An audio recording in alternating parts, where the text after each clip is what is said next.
Tu veux que je te raconte l'histoire de l'île Simpson ? Ok, mais par contre, moi je raconte mes histoires qu'aux enfants qui se lavent les dents. Donc attrape ta brosse à dents, ton dentifrice, et tu frottes jusqu'à ce que l'histoire soit terminée. 3, 2, 1, 0. Mettons tout de suite les choses au clair. J'ai bien dit l'île Simpson, pas l'île Simpson. Ah, je sais, la nuance est subtile, mais tu vois, je voudrais pas que tu sois déçu, parce que c'est pas du tout l'île où vit Homer et toute sa famille de personnages tout jaunes.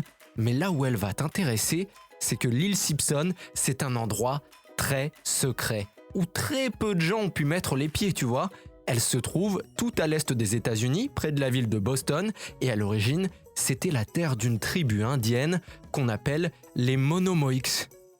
Un jour, vers 1606, donc avant le grand-père du grand-père du grand-père du grand-père de ton grand-père, un explorateur qui passait par là, Samuel de Champlain, a remarqué du feu depuis le large. Alors il a été voir les Indiens, qui étaient surtout des pêcheurs, sauf que quand il va les voir, il arrive avec les épées, les fusils et les canons. Alors là, les Indiens, ils sont pas contents, donc ils se bagarrent et les Français partent. Mais après, voilà les Anglais qui arrivent. Coucou darling, c'est nous les Anglais. Et au bout d'un certain temps, les Indiens disent « Bon, ok, vous savez quoi ?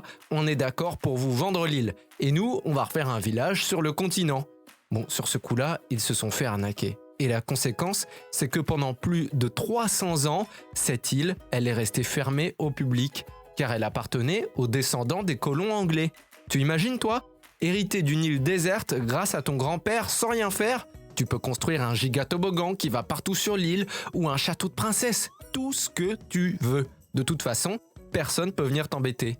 Moi, je crois que j'aurais construit un parc d'attractions fait uniquement en chamallow, parce que tu peux en manger des bouts et le réparer ultra facilement.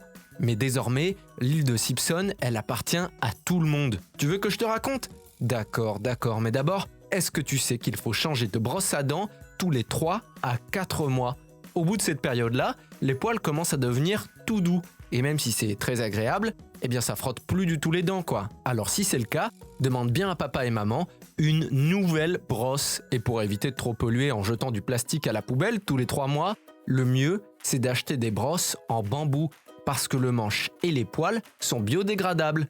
Si ça te donne pas envie de frotter tes dents, moi je sais plus quoi dire. Bon, je reviens à mon histoire d'île privée. L'île Simpson, c'était la dernière île du Cap Cod aux États-Unis à ne pas être ouverte au grand public. Alors pour remédier à ça, une organisation écologique a commencé à racheter l'île aux descendants des colons pour préserver la biodiversité et l'incroyable faune aquatique qu'elle recèle. Ils ont réussi à réunir 5 millions de dollars pour racheter les 2/3 de l'île. Et maintenant, les gens vont pouvoir y aller pour admirer les oiseaux et faire des pique-niques et des balades. Mais surtout, les bâtiments qui avaient été construits vont être remplacés par un centre de recherche et d'éducation en plein air. C'est pas chouette ça ? Bon, montre-moi un peu tes dents. Fais A, fais I. C'est pas mal ça, bien blanche comme il faut. Tant pis pour vous les caries. Allez maintenant, au lit.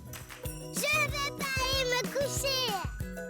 Retrouvez les épisodes des Dents et Dodo sur le site et l'application BFM TV et sur toutes les plateformes de streaming. Si cet épisode vous a plu, n'hésitez pas à lui donner une note, à vous abonner à la playlist et surtout à en parler autour de vous. C'est un podcast BFM TV.